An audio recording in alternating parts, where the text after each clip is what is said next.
What do you do when the developer does their own inspection and finds that there's no torque mark on this particular grounding that's attached to this particular fence post? And then they call out in the report that they want a torque mark on this thing. And then you go through the spec sheets and you find as much documentation as you can on this HLP50H2 and find out that you cannot find a torque rating in sight.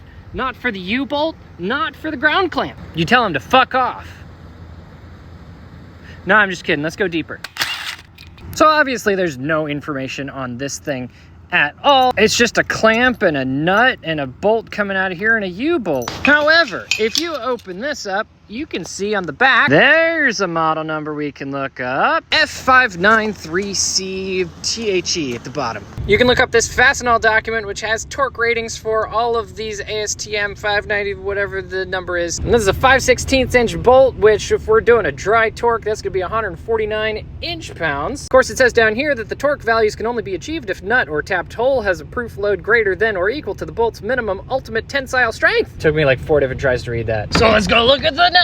And down here, here's our nut. Let's see what it says. Tong up at the top and F594C at the bottom. And after looking up a bunch of stuff online, as near as I could tell from like this website about F94 and C and other stuff, is that C is more of a like, down here talks about it being like good oxidation resistance. Like C is like the finish of the nut or the type of material, and F94 is like the actual, I don't know, ANSI standard or something? I gotta be honest, I'm in a little too deep.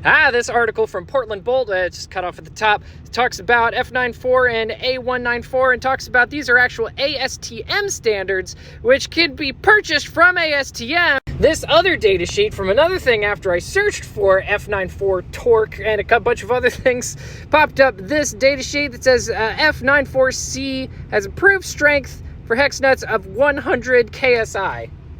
I don't know what KSI is, but let's look it up. As you can see here, KSI is a British YouTube person. As you can see here, KSI is abbreviation for kilopounds per square inch, or 1,000 pounds per square inch, times 100,000 pounds per square inch for this nut. And if we go back here to our 5/16 at 149 inch-pounds, inch-pounds is not a compatible metric with pounds per square inch, but I'm gonna assume we're fine. And then if we convert that to foot-pounds, which is what my torque wrench is rated in, that's a little over 12 foot-pounds.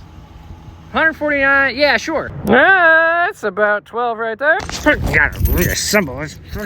And don't add me about the U-bolt. There's no marking on the U-bolt for me to look up.